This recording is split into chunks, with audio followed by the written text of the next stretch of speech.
All right. Check. Last podium check. 1, 2. Fox, Channel 5, you good? All right, Doug, you good? DCW, you good? All right, cool. All right.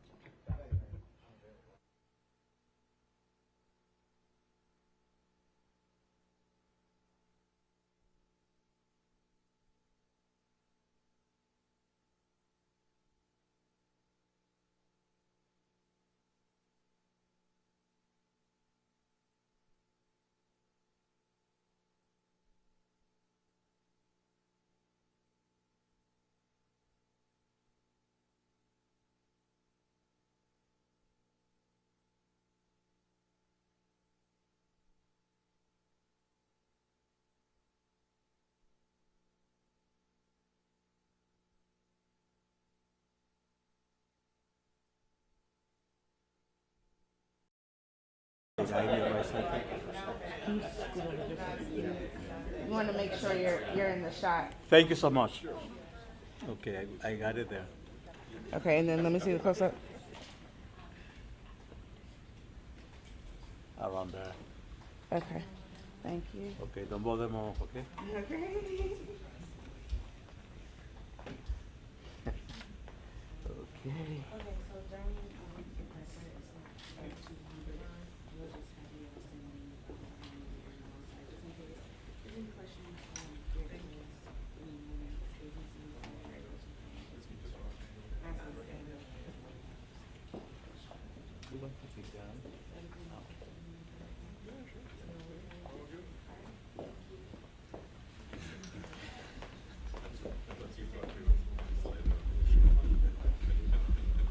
Hey, Sean.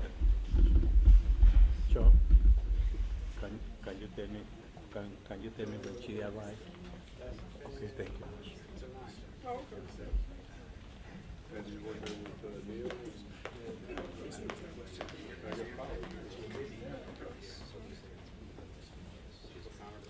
That's right, yeah, I remember. Doing pretty good.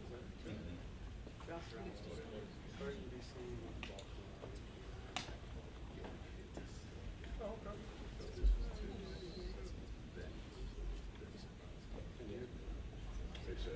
I've been to the metro every time.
Well, once you get Sorry?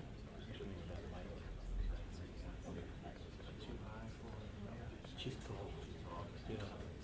Maybe no, you won't. Yeah, maybe I can lower a little. Yeah, you're right. Do you want to go through your house, or is that what you're telling me? Should I get out of your way now?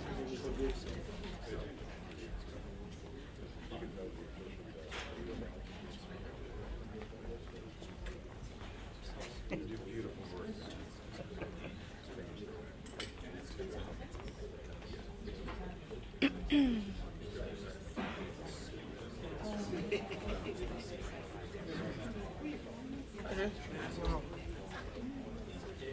Sir, move out from there. Excuse me, sir. I'm gonna stand right here. You gotta shoot around me. Can you shoot around me? All right. Make the camera do a U-turn.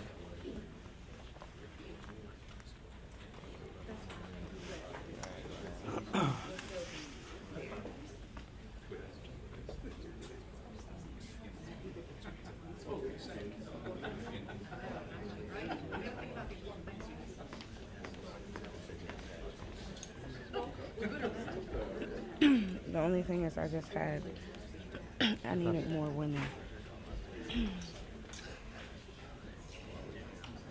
Let me see the close shot one more I time. see you body there when I open the show. So okay, I won't have all of them, okay? Okay, let me see the close shot, please. Okay, the close up? Uh-huh. Okay, it's gonna be around there. Okay. You want those ladies to be there? Yeah, Okay, like 2 and 2. you got it, you got it.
You got prime real estate.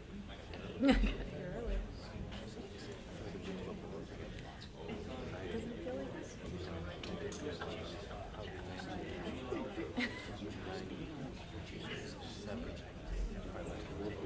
Hands up. Okay, stand by, please.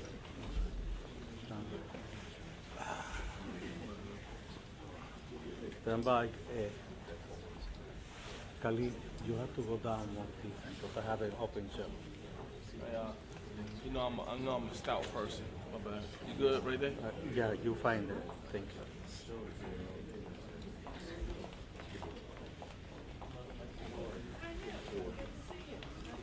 Okay, Mayor is here. Okay.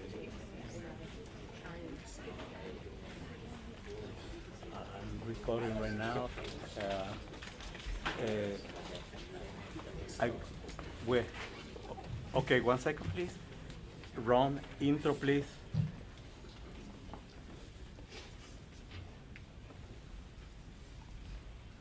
Five, 4, 3. Good morning, everybody. I'm Muriel Bowser. I'm the mayor of Washington, D.C.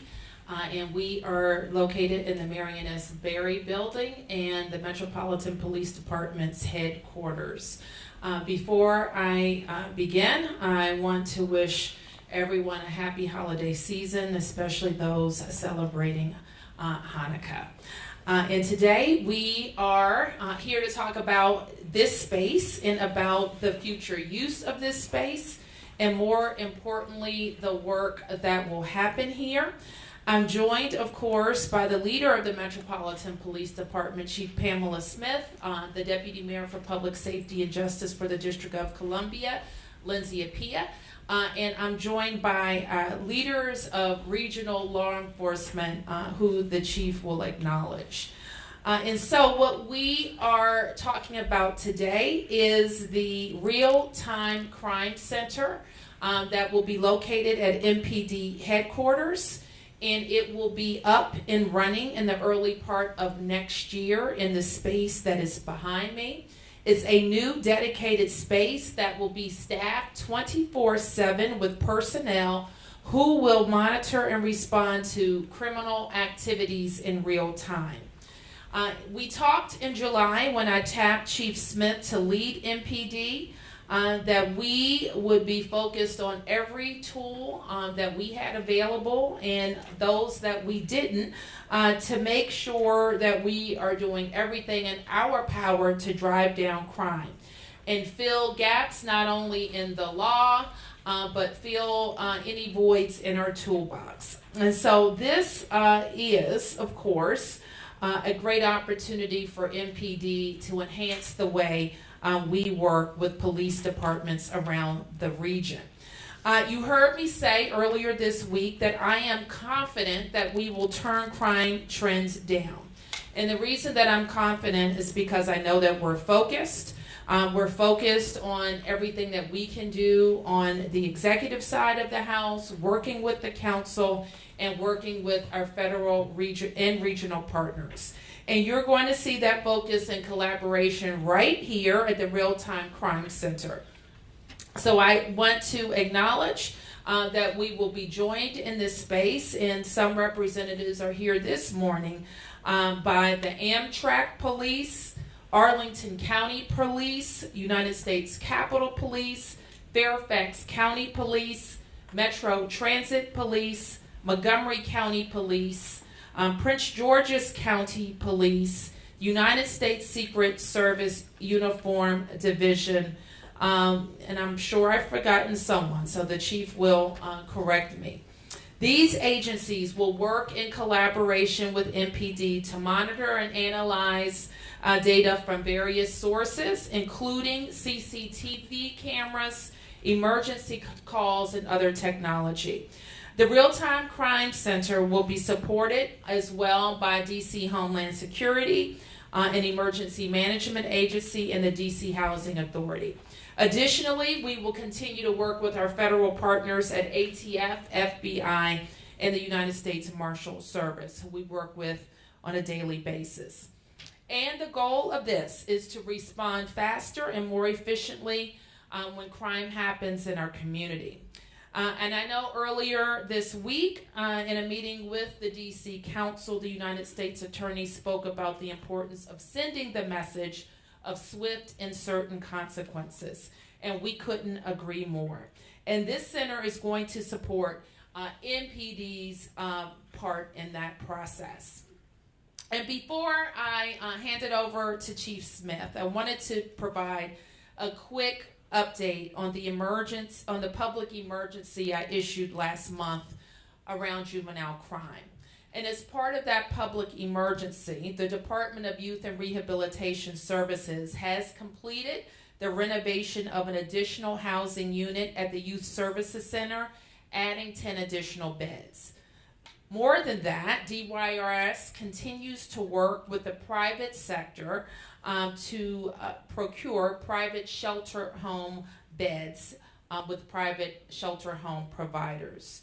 In fact, DYRS has contracted for an additional 10-bed facility, and it's in the final stages of contracting for an additional 6-bed contract. DYRS has also hired more staff, frontline staff, and leadership to support the continuum of care for court-involved young people and their families. So I want to acknowledge and thank the PSJ team and the team at DYRS for getting this done so quickly. And so with that, I want to turn to Chief Smith to talk about the Real-Time Crime Center. Thank you, Madam Mayor, and thank you all for being here today. I'm Chief Pamela Smith of the Metropolitan Police Department here in Washington, D.C. I am joined by numerous partners representing agencies from across the region and our federal partners we work with every day here in the district. I want to thank them for joining us on today and thank them for their commitment to today's announcement. Today's announcement is the start of a new initiative that will enhance our crime-fighting strategies by using technology to assist with how we respond to crime in the District of Columbia and in the region. Over the past few months, I've been working with my team to really look into how our department works, our resources, and how to respond to crime, and always looking at it through the lens of how do we enhance the safety and security of our communities. Under the leadership of Mayor Muriel Bowser and Deputy Mayor Lindsay Appiah, we developed a plan to enhance our crime-fighting capabilities by enhancing our focus on strategically responding to crime in real time. Beginning in September, I stood up our existing Joint Operations Command Center between 8 p.m. and 4 a.m. between Thursdays and Sundays. This helped guide tactical responses to emerging crime patterns and aided in helping officers to quickly respond to crime trends on the street. But But I also realized that that was not the end of what we need to look at when it comes to crime fighting strategies. Recently as last Friday, I announced Operation Atlas, Action Teams Leaving Areas Safer, which enhances our presence throughout the community and tackles emerging violent crime trends. This operation is a mobile force operation where we increase our visibility and presence across the district to address crimes each day. Operations such as Operation Atlas, which have already shown results, are better supported when deployed alongside a real-time crime center. Today marks a significant milestone in this journey. As MPD relocates our physical headquarters to 441 4th Street Northwest, the Real-Time Crime Center, or RTCC, is not just a physical space, it is a concept, a commitment to leveraging technology and collaboration to keep our communities safe. Housed within this dedicated center will be skilled investigative personnel, both sworn and professional staff, that will be constantly monitoring and responding to criminal activities in real time. The RTCC will serve as the nerve center of law enforcement in the District of Columbia and the surrounding region. It will monitor and analyze data from various sources, including CCTV cameras, emergency calls, and other technology products. Our ultimate goal is to enhance situational awareness, facilitate quick decision-making, and improve the overall efficiency of our crime prevention and response efforts. In essence, the Real-Time Crime Center will allow us to begin the investigation the moment we receive a call for assistance and allow us to provide timely information to our officers who are working on the ground. We know that crime in our region is not limited to jurisdictional boundaries, and sometimes those committing crimes use that to their advantage. The RTCC will serve as a hub for our local and regional law enforcement partners, helping to share information in real time across jurisdictional boundaries and leveraging expertise with our respective teams. The law enforcement partners that you see here today, I met with a few weeks ago to discuss this concept of the Real-Time Crime Center. Everyone you see standing here today immediately accepted the opportunity to join us in this space. The law enforcement partners you see here today, the mayor has already acknowledged, but I'll acknowledge them again. Our Amtrak Police Department, Arlington County Police, U.S. Capitol Police, Fairfax County Police, Metro Transit Police, Montgomery County Police, U.S. Capitol Police, Prince George's County Police, U.S. Secret Service Uniform Division have all committed to have representation or representatives in the center. We are also joined today by our federal partners at the FBI, ATF, as well as our Marshal Service, who we work with every day operationally throughout the District of Columbia and who will also be supporting our Real-Time Crime Center. Additionally, DC partners such as the Homeland Security and Emergency Management Agency and DC Housing Authority Police Department will also be supporting us in this effort. Today, we are announcing the partnership with many regional agencies and their participation in the upcoming launch of our Real-Time Crime Center.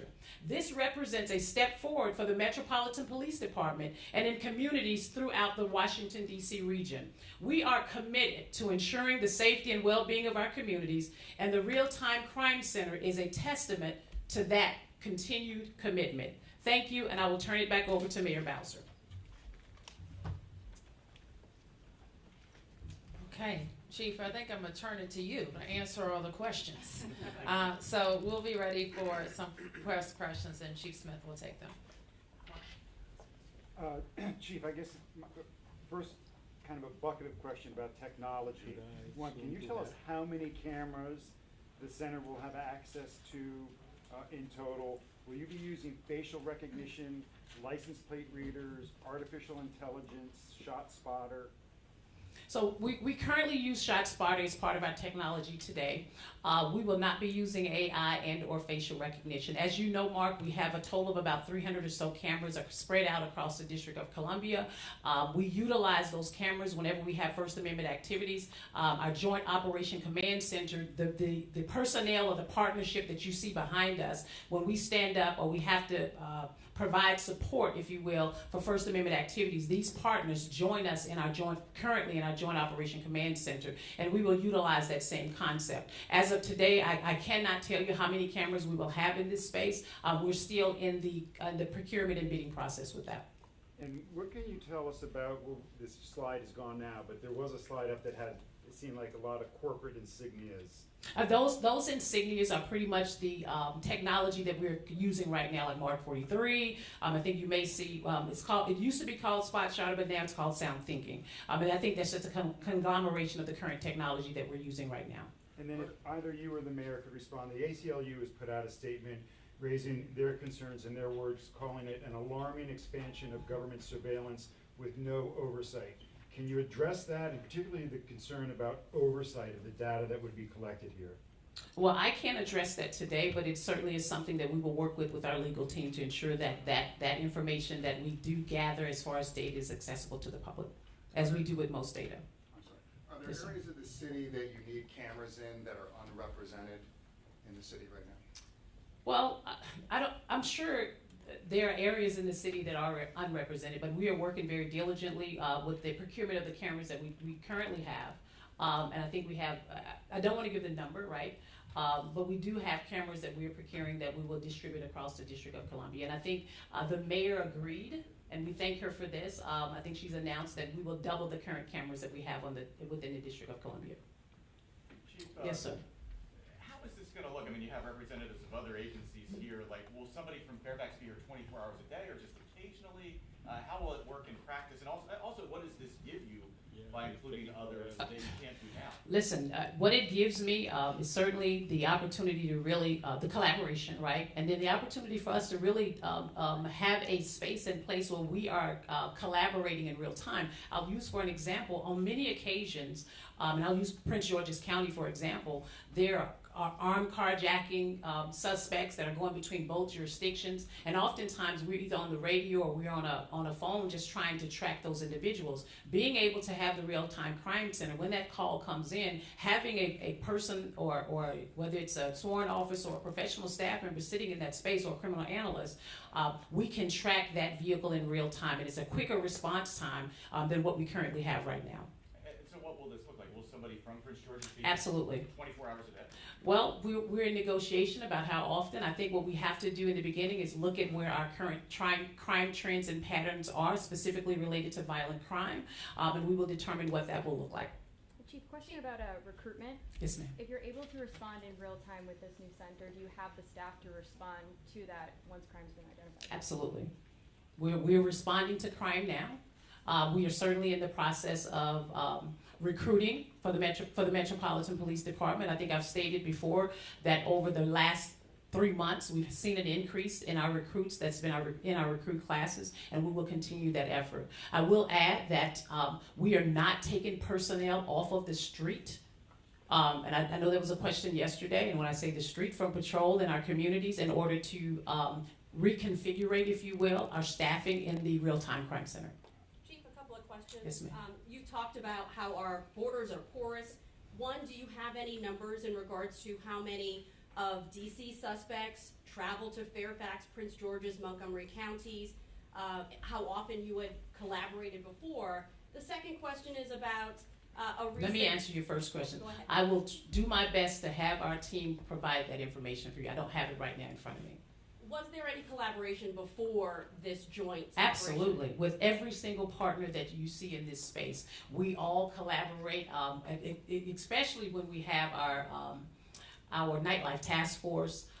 In addition to when we stood up the Robbery Suppression Crime Initiative, our traffic safety compliance checkpoints, our task force, all of these partners that you see behind me have been embedded with the Metropolitan Police Department prior to my arrival. And I give credit to this team who continuously work tirelessly every single day to support us in fighting crime here in the District of Columbia. And this is just an effort to enhance what we're doing when it comes to crime fighting. This is not new to the United States of America. There are real-time crime centers dispersed across the United States. And I think we need to be in the game when it comes to crime fighting. And the mayor committed to, and I committed to this as chief of police, to use everything that we have available in order to do that. One other question to follow up in regards to an incident that just happened with a murder suspect linked to a homicide on U Street in October, student from Fairfax County. It appears there was some miscommunication, or perhaps your investigators went a week before the search warrant was executed, informed Fairfax County school officials and the resource officer that he was under investigation. They therefore went to his home. Attorneys are alleging that gave him a whole week to get rid of evidence in regards to this murder. Could you speak to that process, and do you believe a real-time center like this will clear up any miscommunication or one agency moving faster than the other? Well, and good question. I do not have a response to what you shared. I think that's still under investigation. I think in all fairness to the investigation, we'll let that play out. And if there are some things that we need to do better on our end, obviously we will do that. Clearly, having the real time, having personnel from other agencies in that space will certainly help us if there are those disparities that you just spoke about, to kind of leverage that and tighten that up a lot better. How many staff members will you have staffing? I will not talk about staff members and tactics with regard to the Real-Time Crime Center. And did you study any other departments? I did. Which departments? I physically went to New York. I went to New Jersey. We are going to Atlanta. I have some substantive conversations about traveling to Detroit and some other real-time crime centers across the District of across the U.S. before we finalize our crime center behind me. Yes, ma'am. Chief, does this help in terms of dealing with constraints on pursuits in various jurisdictions? And in Montgomery County, they are piloting the use of a drone. I know here airspace is an issue. Does this take the place of what a drone might be able to achieve in terms of tracking? It does not take the place, and I think I'll echo what the mayor just said momentarily, that we will use all technology, new initiatives in order. I didn't say that. I said we will utilize any technology that we can look at in order to fight crime in the District of Columbia. Is there any concern that pouring resources into addressing, monitoring and responding to crime takes away from resources that could go to benefiting people from low socioeconomic statuses and educational backgrounds? Well, before I answer that question, can I answer her first question that she asked with regards to the relationships about pursuits in other jurisdictions? We work very closely with all of the partners here, and especially those of them that are in Maryland and as well as in Virginia. And we have policy that dictates how we will conduct our pursuits. Many occasions, when I was with U.S. Park Police, many occasions, Prince George's County, the suspect would leave the District of Columbia, go to Prince George's County picks it up. The person comes back, D.C. is ready to pick it up. So we will still have that level of collaboration. The difference is it'll be a lot quicker. Now, I'm sorry, sir, can you repeat your question? Yes. Is there any concern that pouring resources into monitoring and responding to crime would take away from resources that could go to addressing people with low socioeconomic status and educational backgrounds? Thank you for the question. The question is, should we put more into human services and not enhance police services and policing services?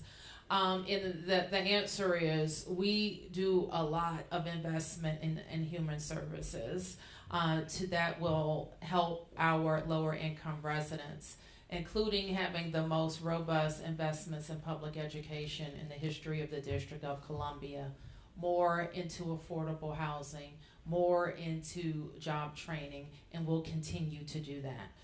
I do want to emphasize who's most impacted by rising crime, and that's people of lower incomes in neighborhoods that have been impacted by crime for decades in large part. So the things that we do to make the city safer will by and large have the most beneficial impact on people who are living in lower income neighborhoods. We'll take a few more. Anyone who hasn't asked? Yes. Yeah, for the chief, so just to understand, if Crime Center observes what appears to be a crime on one of these hundreds of cameras, would that remove the need for a victim or a witness to report the crime before sending the police response to that location? No, not at all. I mean, we typically receive that when crime is occurring, oftentimes we receive that information from the public. And that the expectation is that the public will continue to report crimes as they always have. Okay, but you need that response before sending a police response to that location if observed? No. Okay. All right. Question. I have a question. Just one more. You already responded to the ACLU's concerns. what is the message to the community members here in DC concerned about crime and those who have ill intent? What's your message? This is my message, Delia. And when the question came up earlier, I can't remember exactly what it was, but I've been around long enough to know when we discuss CCTV cameras and deploying CCTV cameras, and people expressed a lot of concern about crime cameras at the time. The discussion is fully different. When we go to community meetings now, people say, how can I get a CCTV camera in my community? The council members, literally, if you go and ask any of the ward council members, do they want more CCTV cameras in their ward? They're going to say yes. When are they coming? And how can I sign up for one? We are also in an environment where we have to have more technology to balance off not having the number of people resources that we have had in past years. So no camera will replace a live police officer, but it does enhance the force's ability to be in more places, if you will. I do want to reiterate the point that the chief made about no changes. If you see a crime or you need police, you dial 911. This is not someplace where every second on every block in every place, a police officer is going to see what is going to be better than people on the street. So always call 911 when you need police assistance. We'll take a few more. Yes, ma'am. To follow up on, this is a comprehensive response to crime once it happens. What about prevention efforts? Does this pull away from your ability to prevent crime? Not at all. And most of our prevention efforts are focused in other agencies. The police, of course, prevent crime by making sure that the people who are committing it are held accountable and working with the prosecutors in the courts. Because what we know is a large part of our crime is committed by a small number of people. So we know if there's certain justice for them, it is likely to drive down crime. But that's not to say that we're not working on the prevention side with violence interrupters or giving information to help drive down neighborhood beefs. The Attorney General may have another set of answers about what he's doing with youthful offenders who aren't going through the court system, which we'll likely have more to say about in the beginning part of the year. But there is a lot of parts of our government that are focused on keeping people from committing crime. Mayor Bowser? Yes. We spoke with a number of small businesses, retailers, who said they're paying for private security because they are not confident that they can get a police response. What's your response to them, and do you think that this will help alleviate that cost to them? I think that businesses engage in private security for a lot of reasons, and they've been doing it before this year.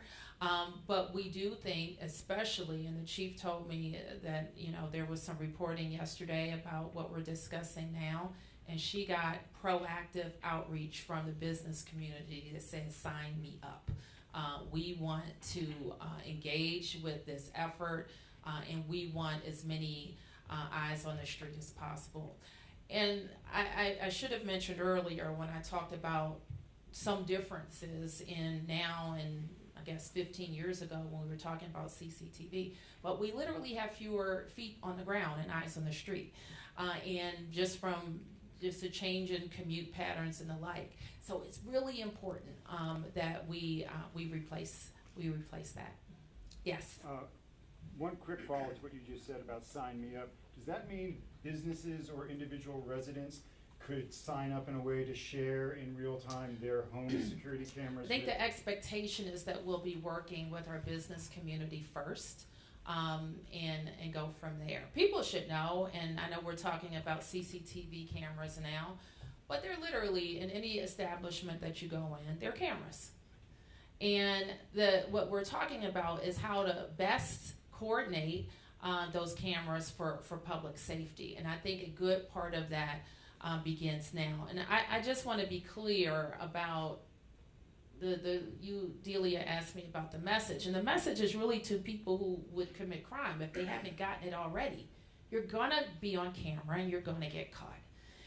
And this provides another piece of evidence that can help some, that will give confidence to our prosecutors who may be concerned that they can't get a conviction. So we want to give them some confidence. It'll give more information to our juries and judges about what happened at any incident. And we've been learning this lesson. I think Metro Transit has been at the forefront of making sure that its properties are covered. And so I almost know for sure if there's a crime on a Metro bus or on a platform or on a train, that there's going to be good video. And we want other places. I want to be as confident about that in other places. Yes. Too quick off topic. Okay. Could you comment on the Washington Post strike that's ongoing today, and particularly the fact that that they want to reduce the number of reporters covering the Metro beat by 10%? Any comment on that reduction in reporters covering local news plus the strike today? Well, we always want great reporters covering not only the district, but everything that affects our lives. And I will say what I say in the case where there is a strike or work stoppage. I hate to hear it when there's a strike or work stoppage. That means fewer people are working, fewer people are coming to the district, and there's some dispute at one of our employers. So what I say to the employers and the employees is I hope that they can get to the table around a resolution. I can't say anything about the kind of the business decisions at the Post. I recognize that they're having some financial issues. And then my other question is about the immunization enforcement and the parents who are finding themselves racing and scrambling to get these immunizations. Get it. Get your shots. Your kids need their shots. I received one of those letters about my daughter at the beginning of the process. And I was sure that she had gotten all of her shots, but our paperwork didn't match up. So I got my paperwork, I marched it into the office, and she's at school right now. And it's important that everybody who's in our public schools has the confidence that their children are safe.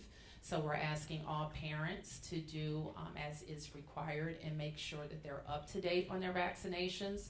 And they may be in the case that I was in, that the paperwork just didn't match up, so get that paperwork and get it matched up. We've had the occasion where parents have told us that they have an appointment scheduled, and so that they can work with their principals on what to do next. Chief, is there an annual cost estimate here on running this facility?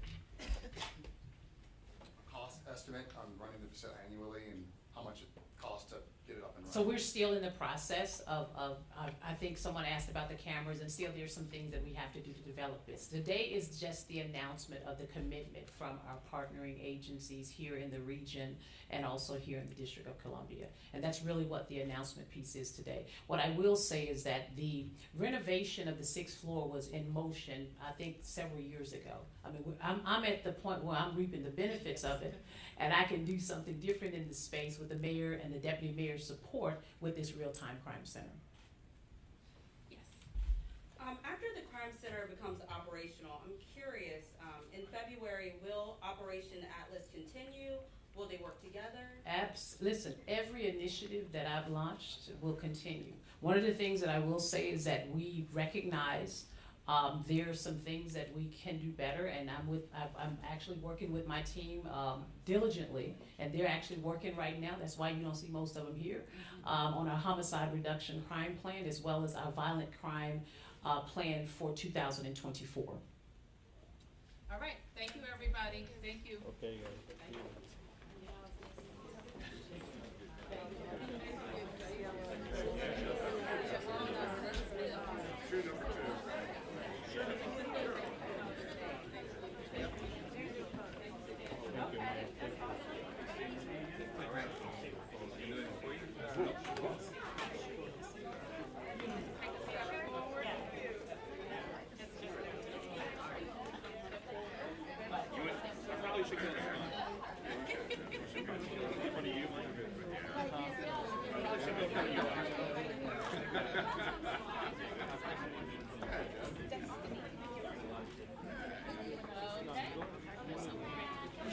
Get a little bit closer. People in the back. I know it's closer.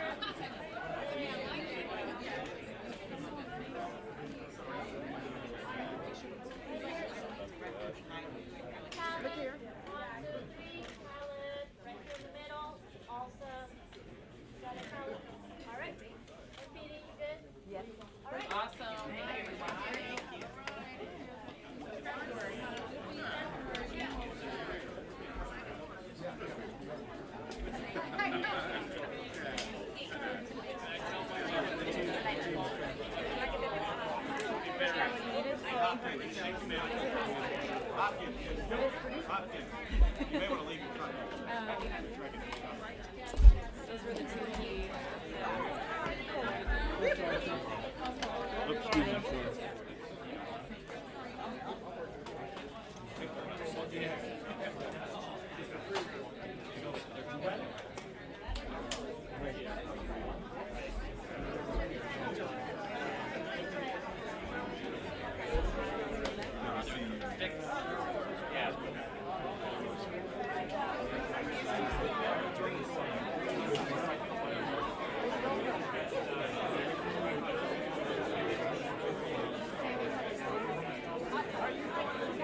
Are you doing it?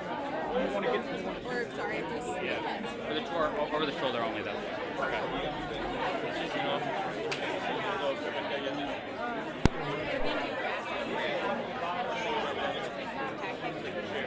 No, if he was in that bar, I might have been like, alright.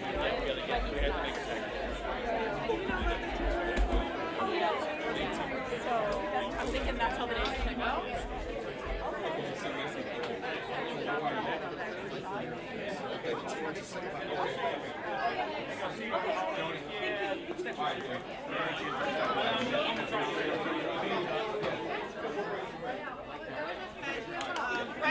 You're looking to get to the building now if you want to bring your... We have another, we gotta like run with another. I mean, thank you. I appreciate it.